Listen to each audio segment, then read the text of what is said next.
Hello and welcome to the LCMS Urban and Inner City Mission webinar series. We're excited to have you with us today as we look at using social enterprise for showing mercy in our inner city communities. We're very excited to have with us the Reverend Martin Schultheis. He is the pastor at Emmanuel Lutheran in Baltimore County. You might have seen some of his work that he's doing in the Baltimore area. Most especially known for his work with Faith and Work Enterprise there in Baltimore City, working in the Sandtown community quite a bit.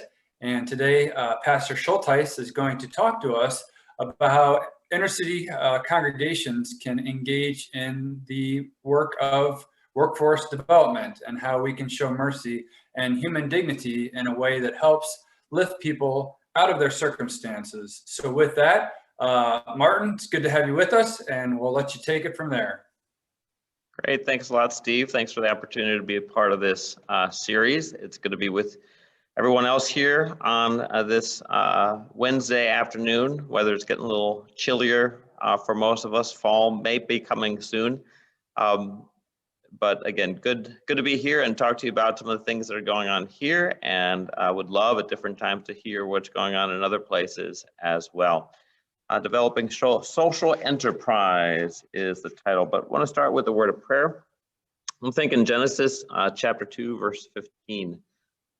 There right in the beginning, as soon as man is made, God already connects them to labor as part of what we're made for. We're made to work, and work is meant to be good. But alas, we know that kind of changed with the fall, but it is part of who we are and what we're made for. The Lord God took the man and put him in the Garden of Eden to work it and to keep it. Let us pray. Oh Lord, Heavenly Father, we thank and praise you for this opportunity to gather together in this way and to be blessed by the fellowship that you've given to us by your Holy Spirit. Wherever we are, oh Lord, throughout the country, we know that you are with us, and you are the one who makes us one. So Lord, we thank you for the gift of work. We thank you, Lord, for that ability to display your image and your likeness in labor, in creativity, in usefulness. And we pray, oh Lord, for those of us who labor, and we thank you for the vocations you've given to us. And we cry out to you for those who still struggle, Lord, to find that place, to use what has been given them, and to be a part of the goodness of creation in this way. We also pray, Lord, that you use opportunities like this to help us to get to know you better and to learn of your love for all people. Bless our time together, O Lord, and may it be fruitful according to your will. In the name of Christ we pray. Amen. Okay, again, thank you for being part of this today. Thank you for allowing me to be part of this. And we'll just do kind of some introductions. Pastor Martin Schultheis. I've been serving here in Baltimore, Maryland for I think about 16 years or so. Emmanuel Lutheran Church and Youth School. You'll see on the map we are just outside the city limits in Baltimore County, a community called Catonsville, just inside the Beltway. So you get the demographic mix. We've got some big demographic lines here in the Baltimore area. One is the Beltway, inside and outside the Beltway. One city, county, north, south of where we are. We're kind of on a crossroads in terms of demographics, both in terms of race, Black and white, growing Hispanic, and Middle Eastern as well. And then socioeconomic as well, closer into the city and north of where we are, kind of in that center spot. The poverty levels are a little higher and such. More wealth you'll find south and west of us. And as a congregation, we kind of bring it all in, not as great a mix as we would like to be, but continuing to grow in that area. As part of our church ministry, we're not a large church by any means. I want to say pre-COVID, about 140 to 160 on a Sunday. It's kind of likely with COVID now, we get probably about 60 in person, and then whatever the numbers are online. In addition to the regular things you find in churches, we also have a comfort dog ministry, which is both involved in visitation, kind of caregiving stuff, but also outreach into community schools and other events. We also have an assistant pastor on staff who is Pakistani, and he's part-time on staff, but he leads our Urdu language worship service on Sunday evenings, as well as teaching and mentoring pastors in Pakistan by online training. And then we also have our school. And I think this is kind of significant as we talk about social enterprise. We've got a kindergarten through 8th grade school, demographics of which are its majority Black population, though many of those are African immigrant as well, and again growing Hispanic also. So a mix, but certainly majority of which are Black. And in addition to being a pastor here at Emmanuel Lutheran Church and School, as Pastor Shave mentioned, I am one of the founders and the executive director of a nonprofit that we started, Faith and Work Enterprises. And along with that, the social enterprise that we are forming, Pennsylvania Avenue Chocolates, and then also serving, because of that capacity, as a Mission Field USA National Missionary. And part of the uniqueness of my role is our congregation allows me to spend up to 50% of my time in my work in as missionary with Faith and Work Enterprises. You'll see on the map there where Sandtown Winchester is. That's where our work as Faith and Work Enterprises is focused. It's inner city Baltimore. And interesting in terms of where that star is right there on the map, back in the 1950s, our congregation was right close to that star, not spot on, but right near. And as a matter of fact, is probably people moving from Sandtown, Winchester, and connected communities into the community where our congregation was located at the time, that got our congregation to decide to move out further. And those of you in urban ministry know that this is not unique to Baltimore, but we've seen that all over the country. So it's kind of nice to be able to kind of go back and even further in with the work that we are doing.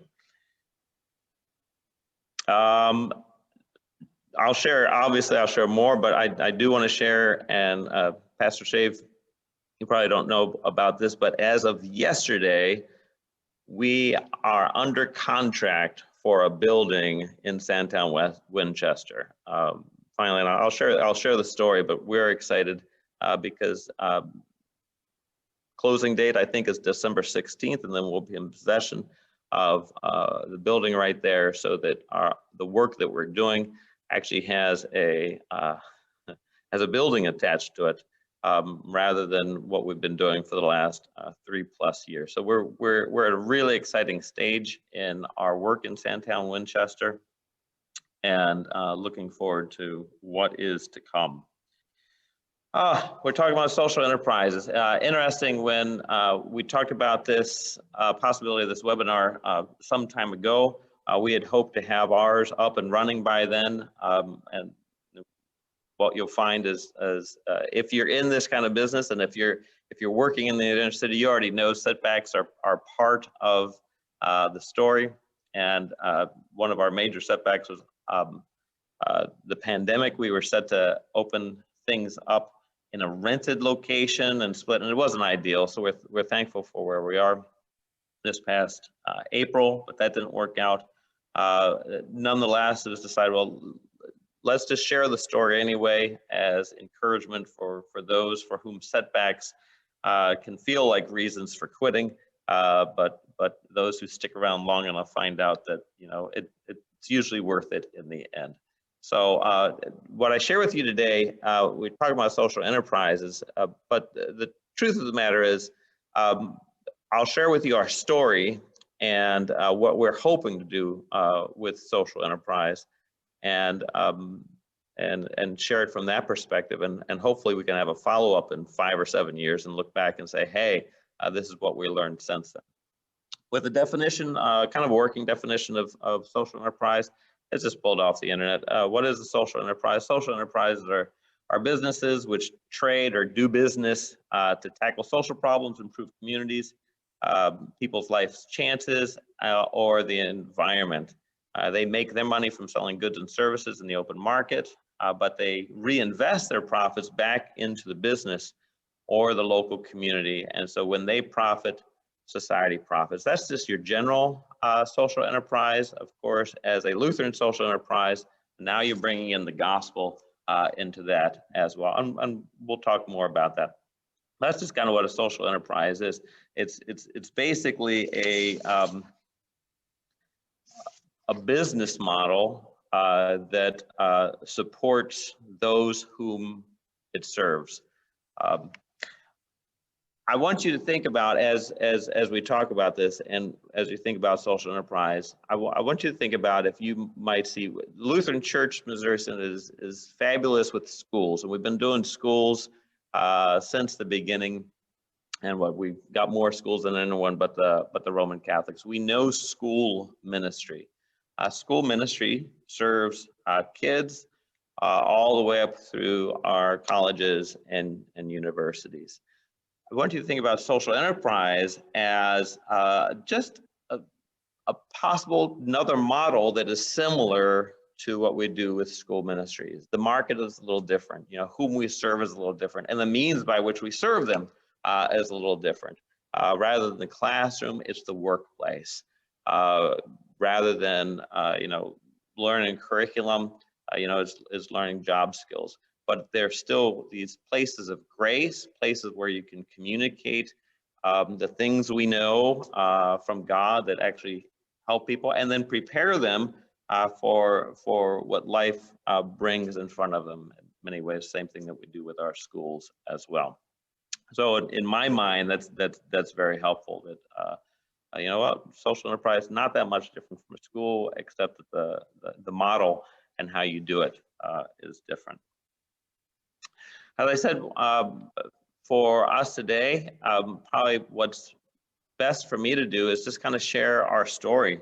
But I want to do it in a way that is helpful in the sense of sparking others to figure out their story.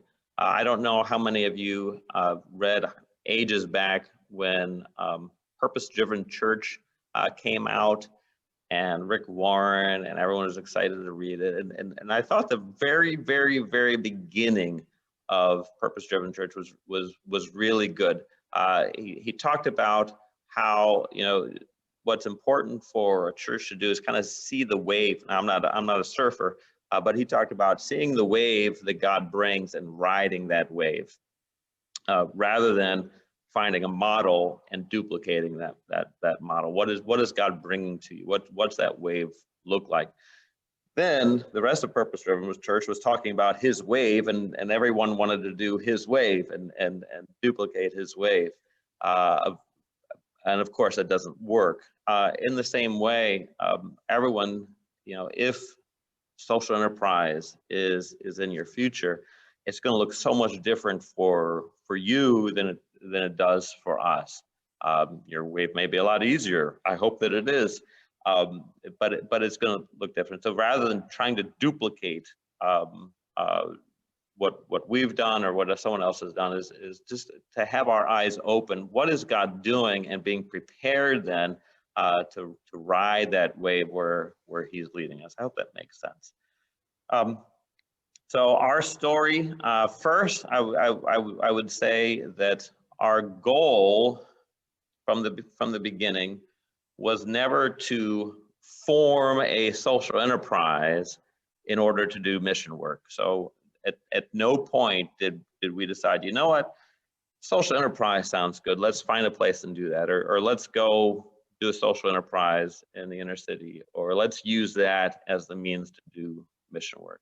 Rather, our goal was always to be missional. And in our being missional, it's out of that the idea of a social enterprise kind of came up and said, you know, this fits the mission, the wave that we were on, the mission that God was leading us on. And so I think that's another key point is rather than going forward with the idea, let's do a social enterprise, we're being missional, and in the need that has arisen in this missional area, what we realized, social enterprise probably fits well here. So I hope you hear that as I share the story as well. Also, as I share our story, I want to be clear that I'm really sharing, I say our story, because there are others with me on this journey. I'm certainly not alone. I got some key partners, Tina Jason, who's a Missouri Synod trained DCO, Lichelle Red, I'll talk to you a little bit about her, and gosh, countless other congregations, professional church workers, members who have been part of this journey since the beginning and at different times. But rather than sharing their story and their perspective, I'll share more personally my experience through all of this.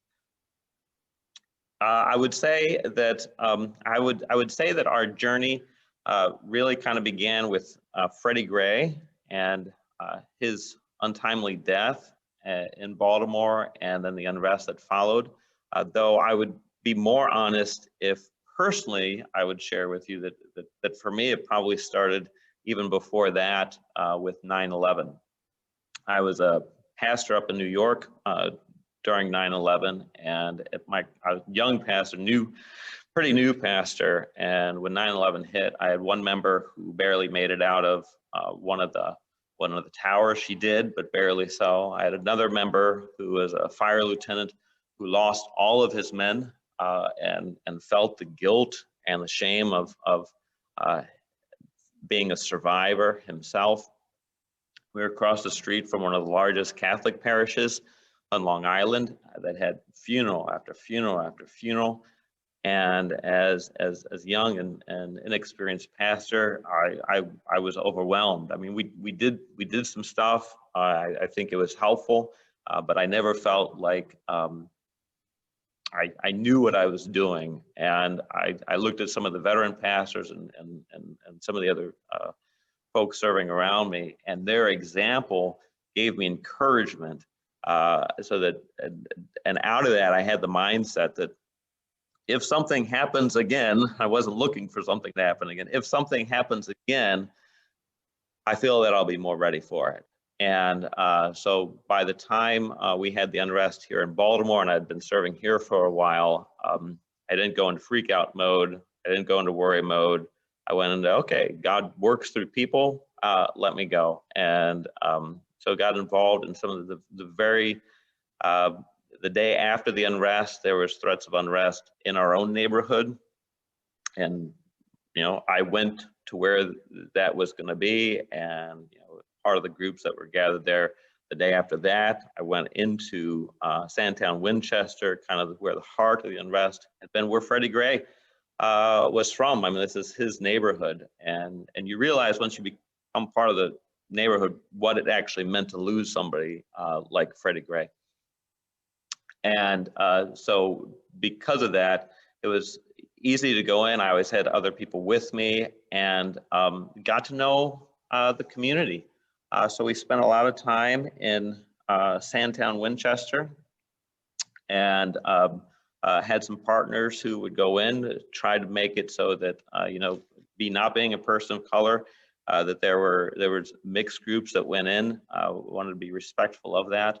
We were very well received. People were very willing to talk and to share, and kind of fell in love with the community. It was a community that I was not very familiar with at all at the time. It has no Lutheran, official Lutheran presence, no congregations around. We don't have any members who were living in there at the time, though we do have some members who had lived there in the past. And so it was really kind of again, a new community. Even though I grew up in Baltimore for some of my childhood, unfamiliar, but found out how important the community really was. Sandtown Winchester is one of several communities that borders off of Pennsylvania Avenue in Baltimore, not the same Pennsylvania Avenue in DC, but here in Baltimore, its own, which was really kind of the cultural hotspot for the African American community for decades and decades and decades. And out of the communities around Pennsylvania Avenue came, big name people: Thurgood Marshall, Billie Holiday, Cab Calloway, and many others. And if they weren't from that area, they traveled through it.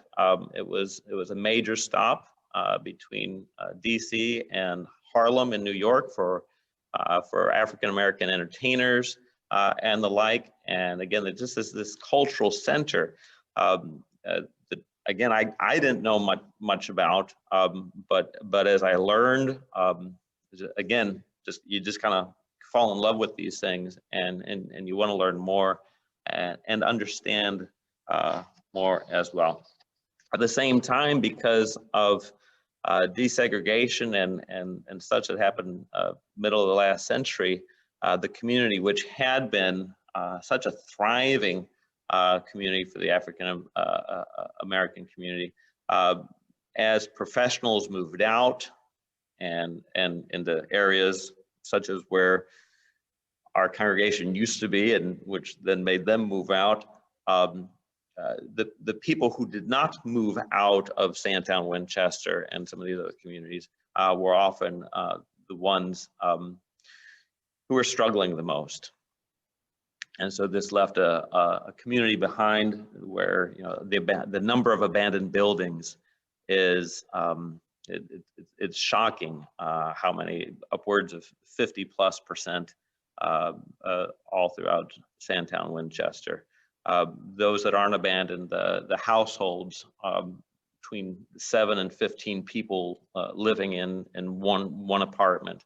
The struggles are real in Sandtown, and in many ways overwhelming. I mean, Sandtown Winchester is definitely one of the hardest places to live in Baltimore, which is already for many people a hard place to live. So the rate of poverty, the rate of unemployment, the hardship level for people in Sandtown is again beyond what many people even feel exists. Though my guess is many of you are aware of such things.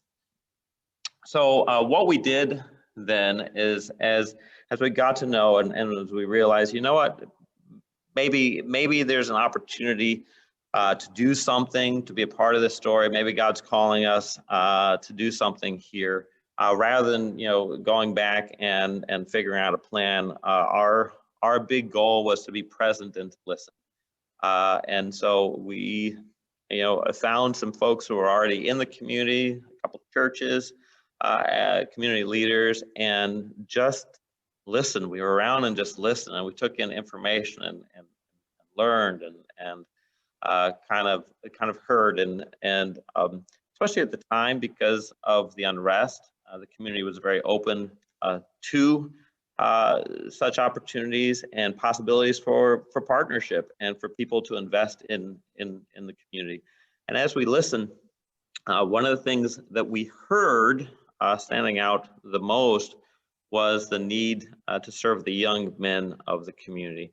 Women and children, the needs are great all around. So I don't want to sound like the needs aren't there, but for many women and children, it felt like things were being provided for them, especially if there was not a man around. because if they're a single parent, then the resources can even be higher. And so oftentimes there are men around, but they get threatened or they get asked to hide or whatever it is, so that resources can be had for the woman and child. But for the young men, especially with the drug economy in Sandtown, Winchester, around Pennsylvania Avenue, which is a business which probably rivals many corporations. The opportunities to go on a different career path than that drug economy are small, and with people who are their network in terms of getting a job so often goes back to that illegal drug economy. You know, if your relatives are there, if your friends are there, you get a job through the connections that you have, and if all your connections keep going to the same place, what we realized is that there was a poverty in opportunities. There was a poverty in networks. There was a poverty in the ability to connect to other options that people wanted, but didn't necessarily have a means to connect to. And so it's out of these discussions that we finally got around to realizing, you know what, we might be able to partner a way to help the young men of the community and to provide stuff related to jobs. And at the time, that's all we had. Eventually, we learned that's workforce development. Eventually, we learned about social enterprises and the like. But it took a while even to get that far. So as we had these things in mind, then what we did is we kind of looked at the resources that we had. If we want to do something like this, you know, what do we already have connected to us? And one of the resources that we had was a small business, well, not that small of a business owner, but a local business owner, a very active Lutheran layman in the Baltimore area, who owns, is Paul Wackenfuss, who owns Wackenfuss Candies, which is throughout Maryland and a few other states, is a pretty popular candy. And his manufacturing plant and business is located right in Baltimore, not near Sandtown, Winchester, but the other side of Baltimore, close enough nonetheless. And so we call up Paul, and basically our question to Paul was basically this: Paul, if we were to run a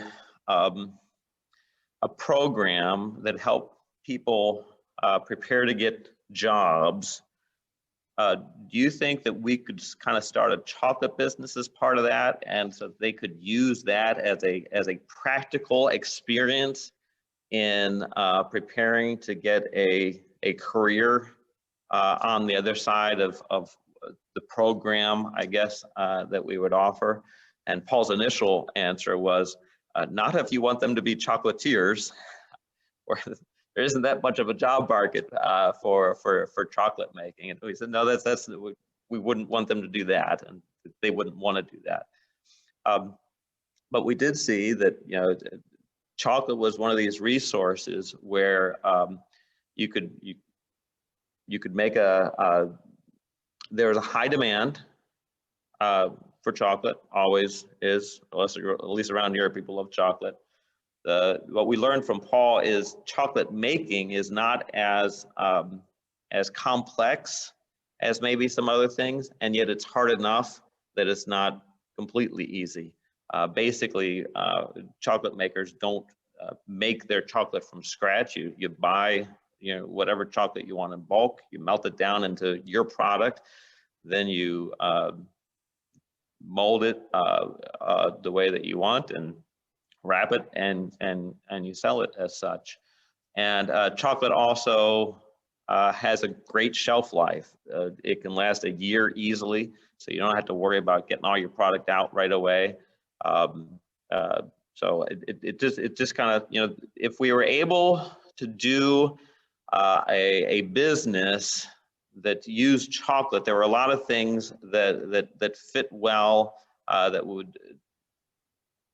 would be doable, and Paul was willing to walk us through that process and to partner with us there. I'll talk a little bit more about the developing that business in a minute. What other resource did we have? We also we found a location right on Pennsylvania Avenue, which was the main strip going through the communities. It's on the edge of Sandtown, Winchester, but right there in the middle, and a place for rent that we thought we would be able to fix up and be able to do this program that would train people for the workplace. And this, now we were talking, this social enterprise where they would be able to practice, being employed, working in a way that would ready them for employment in the next place, which would also fulfill a requirement that employers would want. They want to see people not just sitting in a classroom, but they want to see that they have some work experience behind them. So we had a place that we began renting, and a beautiful orange interior. Oh, we were so excited. We really were. And then what God did is he really dropped in one of our most important partners. Lichelle Red is, I came across Lichelle because she, at the time, still is a parent of one of our school students here at Emmanuel. And just through conversation, found out that she'd done nonprofit work, that she'd worked with returning citizens, that she'd done workforce development, but that she'd left secular nonprofit because of some of her frustrations with what happens when nonprofits grow so big and they get all these grants and it doesn't necessarily flow to the actual people that they're trying to serve. So she was kind of in between what she was doing at the time, and I shared with her what we were doing, and it piqued enough interest that she came alongside us, helped us think through many of the things that we were talking about. Was probably really confused as to why we were thinking certain ways because she's been in the business so long, but we were new at it. So she had patience with us. And eventually, as we formed, we hired her to be our full-time person to get this program ready and to lead it and to run it. Really a game changer in that sense. She also, through all of this, became a member of our congregation, active in that as well, and became the, I remember early on, we had a few voices who said, we really shouldn't start something until we find out who's going to do it, find the person first.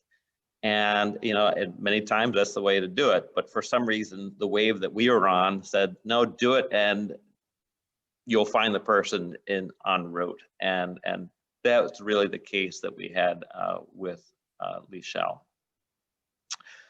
Let me jump then to our business model, only because when we first started, this is where a lot of our focus was. Could this work? If we're going to do this work training experience program, this social enterprise, is it going to work? Because what we knew is we didn't want something that's going to, drain all the resources that we have. What kind of business model would that come up with? And I think any social enterprise needs to really wrestle with, do you have a business model that actually, is it just something you want to do that sounds good, or is there an actually good business model behind it? So we wrestled with that quite a bit, and again, as I mentioned, the benefits for us with the chocolate, what we were then putting together is we still need a product that is worth buying and a market that's worth selling to.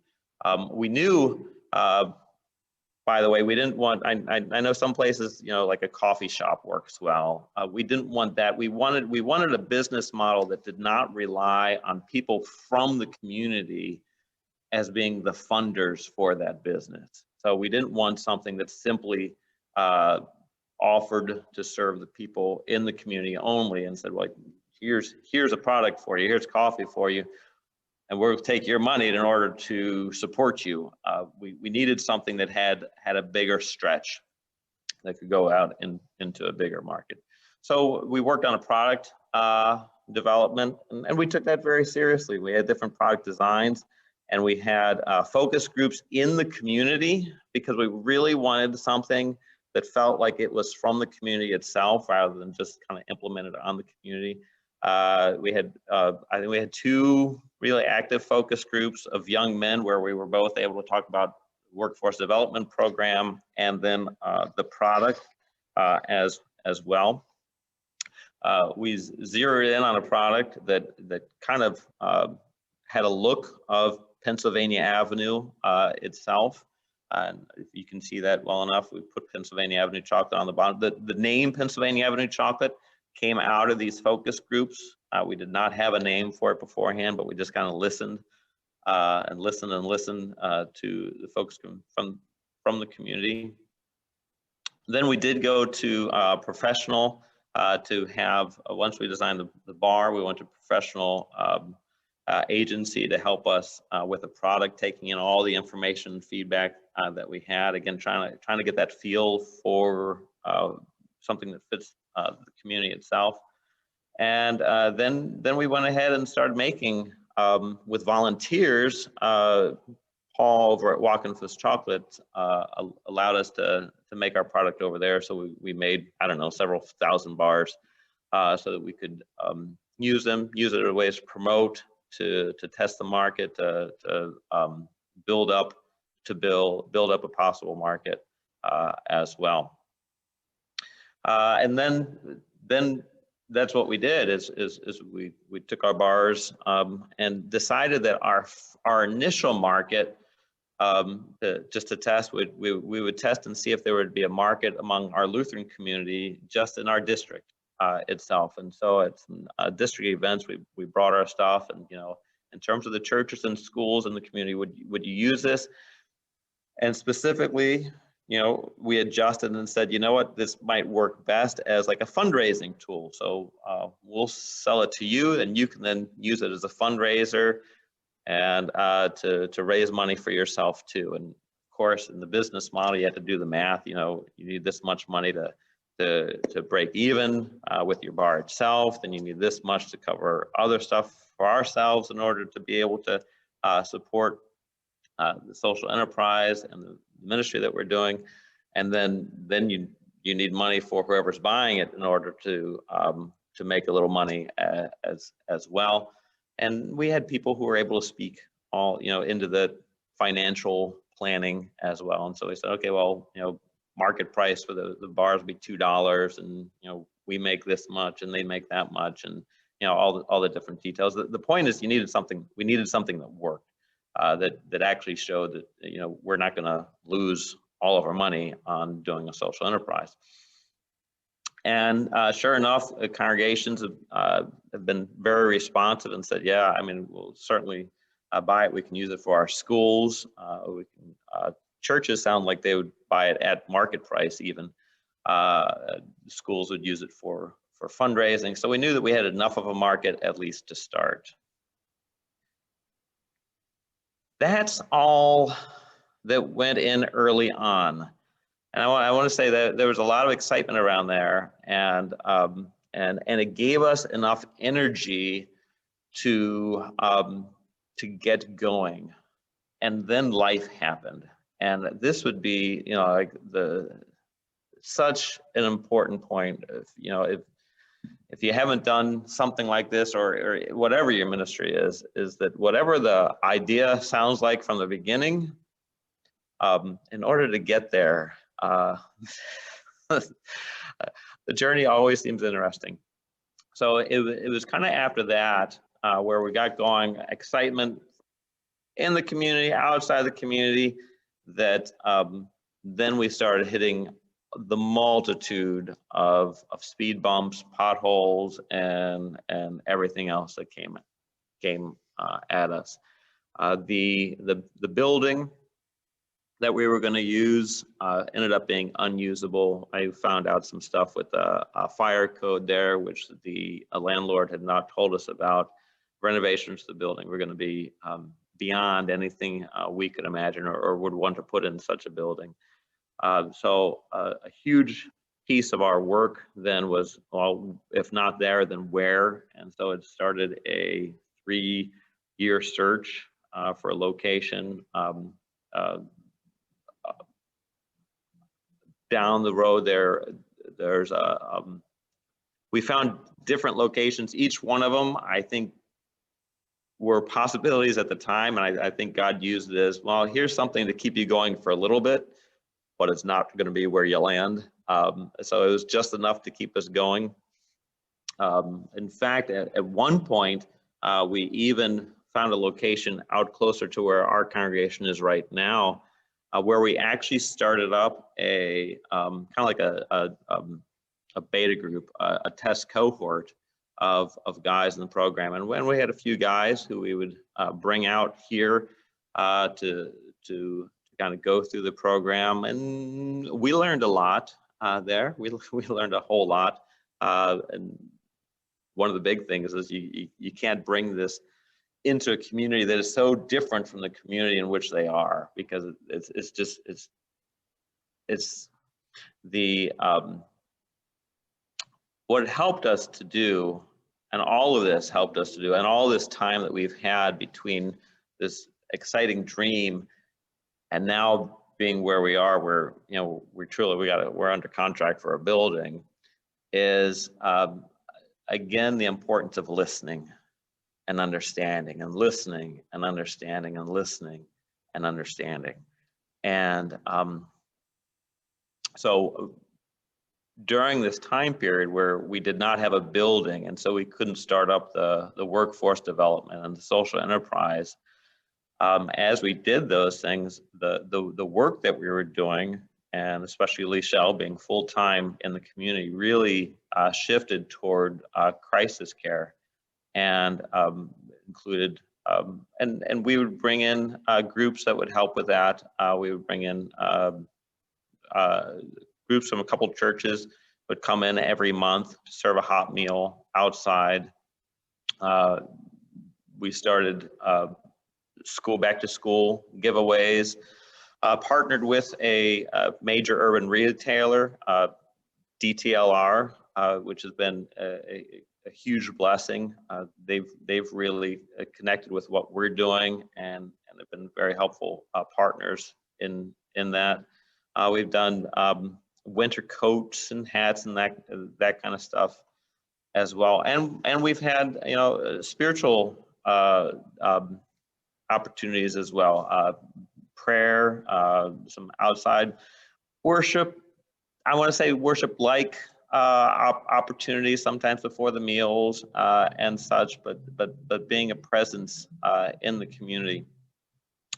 And what we realize is that over these last 3 years being on the ground every day of the week, we've ended up serving well over, I want to say it's got to be over 700, 800, 900 people helped, and just helping people with the needs that they have on their minds. Helping sign them up for food stamps, referrals. Can't tell you how many referrals for detox and rehab, mental health, medical assistance, disability, housing referrals. I mean, you name it, is there. And it was hard because so many of us have been trained.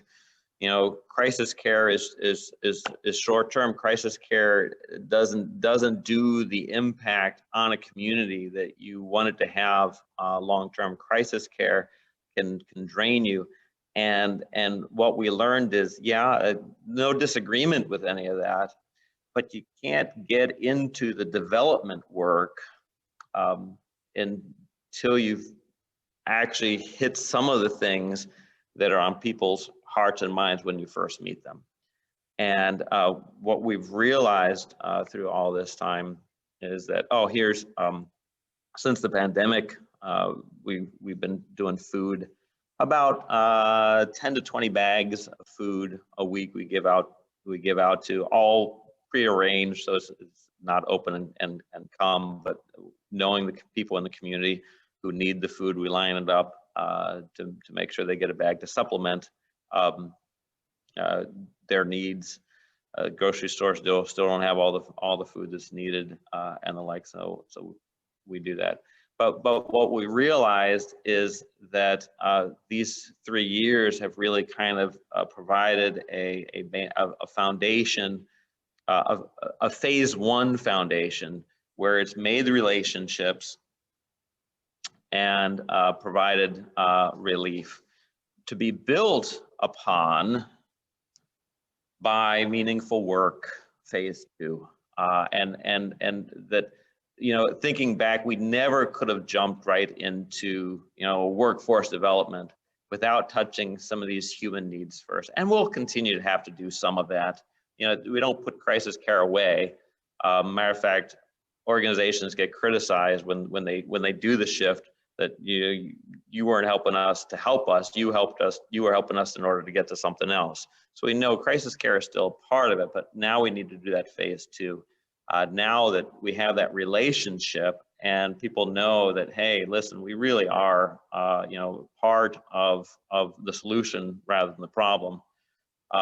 Walk with us into this next phase, which would be the social enterprise that we're starting. And then eventually phase 3, which is, you know, taking it even a step further, fostering well-being. And there, that's where the holistic health, the longer term networks, maybe even a congregational community, but that depends on the community. I mean, again, we're trying to listen rather than to determine ourselves what needs to be there. What are people asking for? Many of them are asking for phase 1 stuff, things listed there, just help me with this and this. And then beyond that, give me a job. I want a job, which we've also listened, you know, from our learning, is that rather than treating it like a program, which is what we are initially going to do, here's a workforce development program with a social enterprise attached. Scratching that, people aren't looking for programs, they're looking for jobs. And so the social enterprise is the job. And as part of that job, there are classes, there are learning opportunities, that trainings that the employees go through. And as they go through that prepares them then for a career path job, which we'll connect them to. We do have employee partners that are willing to work with us to receive people who are who have their first job experience at like Pennsylvania Avenue Chocolates. Let's see. So that's our story. I want to be present and listen. If there's any gospel encouragement, is to recognize that God's already there working through people and listening to them rather than bringing in our own stuff. In terms of specifically, I don't want to leave time for questions, addressing human needs and sharing the gospel. We've talked a lot about what it means to be faith-based, and first and foremost is we talk about that we, as the organization, as the people who run it and who are serving, we are faith-based, which is different than saying we're going to make the employees, rather than clients now, employees faith-based. We don't need to force that, but we're always, but we do it out of faith, and we don't need to hide it. It's kind of like Peter says, just be ready for when you're asked. We know why we are, and we know what we're doing. And then beyond that, sharing the gospel, because some people say, well, how do you share the gospel? For being attentive to the people that we're serving in the community, church does not have a positive connotation that goes with it. Religious does not. You know, these things are, these are people who have been hurt and abused by these things before.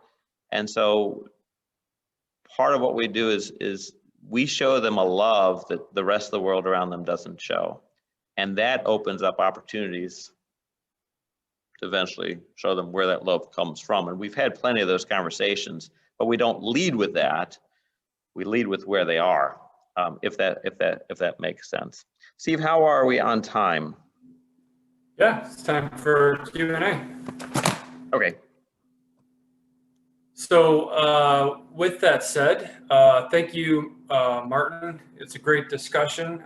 It's a very interesting mix of mission work, missionary, church planting, outreach. One of the things we were trying to get across in this conversation was to certainly talk about how do you get past that first phase. There have been studies done that show most congregations, they have food available. They like to build houses for people. They do like to have clothing drives, but they never get to the second phase, which is now how do I help to lift this person out of this circumstance? And that's really how we show dignity and how we see each other in the image of God. If it was you or I and we couldn't provide for our families, we understand how devastating the effect would be on us personally. So we want to show mercy in kind of a new way, that second phase, which then becomes kind of a holistic viewpoint. And to give people the opportunity, what do you need to flourish? What do you not have access to? What can we provide in terms of the steps? So thank you so much for helping us to see that shift from just giving aid in emergencies to looking forward to now how do we help people to help themselves. And just as an example, Lupton, who's written Toxic Charity, would say instead of just having your food pantry, you'd actually turn that into a community food co-op where everybody has involvement in managing this co-op. Or instead of just the Christmas tree with gifts for the kids, you actually have like a Christmas store, and you actually have community members that help to kind of run the store and then earn their way to purchasing gifts for their own families. Those are just simple things to start thinking about to move beyond just charity in terms of giving emergency aid to how do we truly help a person to become self-sufficient and not have that awkward transactional relationship with them that never really puts us on the same level. That you can start to have that conversation about becoming part of a congregation. And it's great. Also, And it's great when the people in the community, there are some community members who voice that themselves, and it takes a while at times to do it. Sometimes you help out someone enough, and once you relieve that burden, because again, we're dealing with people in the community who really do feel like their lives are burning down, and in many ways they really are. I mean, it's there are many people who could not survive the way that they're surviving. But once you begin to relieve that burden a little bit, what we've heard many times is this very thing. Okay, I want to be able to do this. I want to be able to help with my own needs. I want to take care of this. And that's the kind of, you love it when they're able to voice it as well, but then you also want to be able to provide that opportunity for them, because no one wants to be taken care of always by themselves, because it's not what we as people are made for. And we understand this theologically. It's first article gifts, the gift of work and labor. And so we need to make sure that we think of that in terms of how God has intended things to be active and engaged through his gifts. We do have a question that came in, Martin, and how did your congregation then respond to, upwards of 50% being a missionary doing this mission work? And can you explain a little bit more how that funding model worked? Sure. Yeah. Our congregation is crazy. I mean, it's fun. We've got people who are willing to consider ways of ministry that are out of the box. At the same time, so the congregation, when we started our work in Sandtown, Winchester, some time ago, you know, we've kept it close to the congregation. We don't have groups from the congregation going in and starting. It just doesn't work to bring, you know, a bunch of people from one community into another community. But they are supportive of it, and they are connected with what's going on, and so they do feel that connection.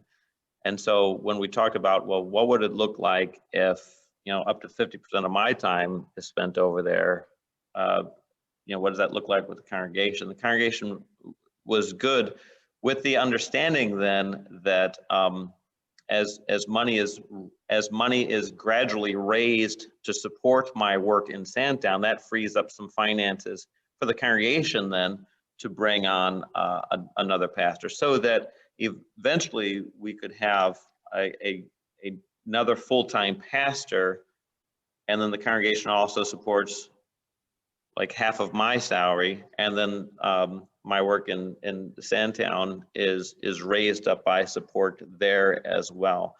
And so the congregation, so we actually started the call process, and we're about to begin meeting and considering how this would work, and, you know, putting together funding and all that kind of stuff. And then the pandemic hit. You know, it's those crazy roadblocks. So the congregation is still in the sense of, you know, you spend, as you know, to me, spend the time that needs to be spent there, do the stuff for us, and we're happy with our congregation is very good with expectations of its pastor. They do not expect me to be at their beck and call for everything.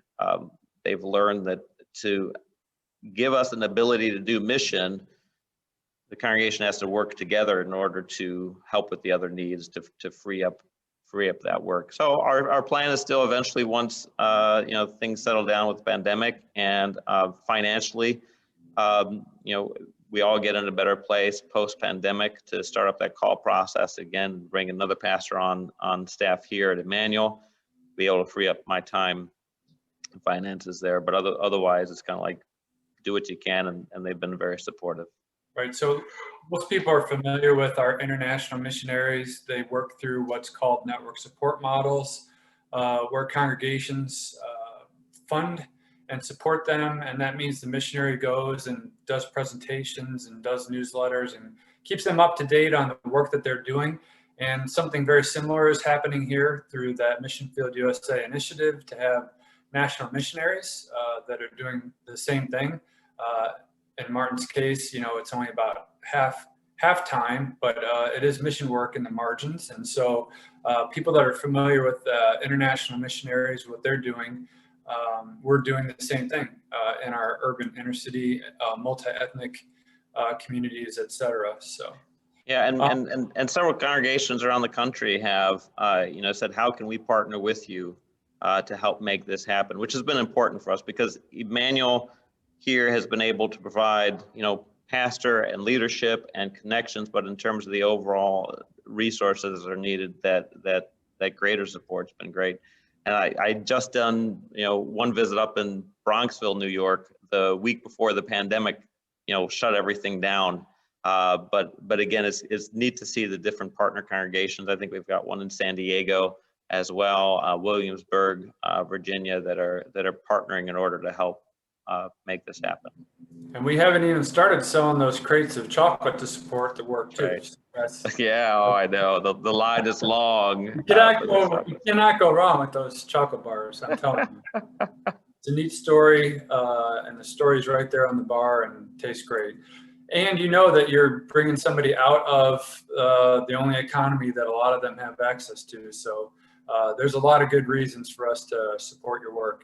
So what kind of congregations do you think can do this work, Martin? And what kind of leadership do you think it takes to get something like this off the ground? I think the biggest thing, Steve, is a willingness to listen to God and to those, and how God speaks to those that like to serve. Flexibility, more important than resources, you know, or a clear vision is flexibility. You know, is the leadership and the congregation flexible? if we weren't flexible, we would have shut this down ages ago, because we've really been pushed as we've learned one thing or another. You know, we thought it'd go this way, we thought it'd go that way. Sometimes too clear of a vision, too clear of an idea to get something that becomes what gets in the way.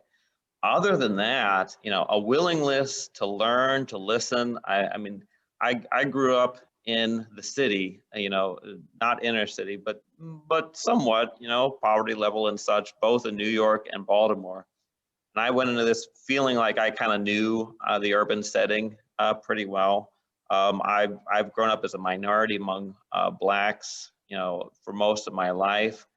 That knowledge wasn't as helpful as my ability to learn more. I think that is the biggest thing, is a congregation, as a leadership, willing to learn from others, from the people that they want to serve. I mean, to really learn, not to pretend learn, but to really learn, and then to be flexible as God guides them along. I think those are the biggest things. Yeah, absolutely. And it's love that drives it all. I mean, it's loving our neighbor, that we want to learn it, we want to live among them, we want to support them, we want to do what we can so that they can become self-sufficient. You know, they have capacity because they're created in the image of God, no matter who they are. And so it is a new way of us to think about mercy beyond just charity, but to really love our neighbor truly. And sometimes, you know, as you've said, they just do not have access to work. And, you know, sometimes the church can step in and you know, fill in the gap there. So another big thank you. One more question, and then we'll go. So somebody said, thank you. Great on context and listening. How much does asking good questions play into effective listening for you? So asking the right questions. I'm sorry, say that again, Steve. How important in all of this is asking the right questions for you able to understand and learn? Yeah, well, it's not just asking the right questions, it's listening enough to know what those questions are. I mean, the questions that we were asking in the beginning, sometimes were the wrong questions. So it took a while to find the right questions. And that's really, I'm glad you brought that word love, Steve, because that's really what this is it's so, it's dying to self. I mean, you really have to let go of everything that you've held as important, as the solutions, as the problems. And love just lets go of all that, and, you know, trusting God to do this just really engages and even learns the questions that need to be asked, you know, when you're serving. The questions I ask are so much different than what they were before, but God's held us through that process. Yeah, and it sounds like God has kind of led you down the path that He has for you to learn even more and understand more, and to you know, be able to hone your skills. So that's awesome. That's really what, you know, the webinar is about. We've also in our department for Urban Inner City Mission have focused on what we call the Denarius Project, and it's all about a day's wage. And again, the whole driving force of this is showing mercy to our neighbor. The point being in Matthew 20, when the vineyard owner goes to the marketplace and he sees guys that are standing there in the square, and he talks to them and they say, nobody's hired us. So we as Christians have an opportunity through workforce development, even creating jobs if there aren't jobs in certain communities, to really be able to show true mercy to families and to care about them holistically, like you said, and to give them opportunities that they might not otherwise have. And as you said, give us opportunities to be about God's mission through outreach and church planting in these communities while we're doing it. So thank you so much, Martin, for your time and telling us your story and not skipping any of the bumps that came along the way. Those are important things to keep in mind. Any entrepreneur knows You gotta have a plan, and you gotta be able to learn from your failures quickly. But more than anything, keep moving forward, and God will allow you to do that if you're driven by love for your neighbor. So thank you so much to everybody that participated today. And if you have any friends that you think would benefit, make sure you point them to our YouTube page so they can watch this recording. But just one more time, I want to say thank you, Martin. Thank you. Thank you, Steve. Thanks for the opportunity. Thanks for everyone who joined, and God's blessings as he leads all of us to do his work. Amen. God's will be done in our inner cities. Take care, everybody.